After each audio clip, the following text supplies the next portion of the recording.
আসি আঙ্কেল, লেভেলে চলে আসলাম।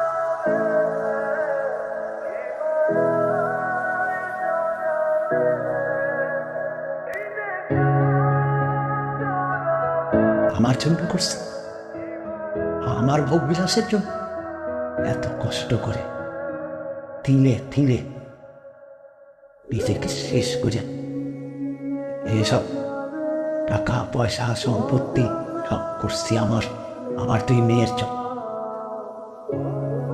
যাতে আমি না থাকলে ওদেরকে মানুষের ধারে ধারে ঘুরতে না হয়, সারা জীবন যাতে ওরা কারো মুখাপেক্ষী হয়ে থাকতে না হয়। আজকে আবার সেই মেষ, বড় মেষ, কোন সিদ্ধান্তের কারণে আমাকে পথে বসতে হয়েছে। সে ভুল মানুষদের ভালোবাসছে। কি আবার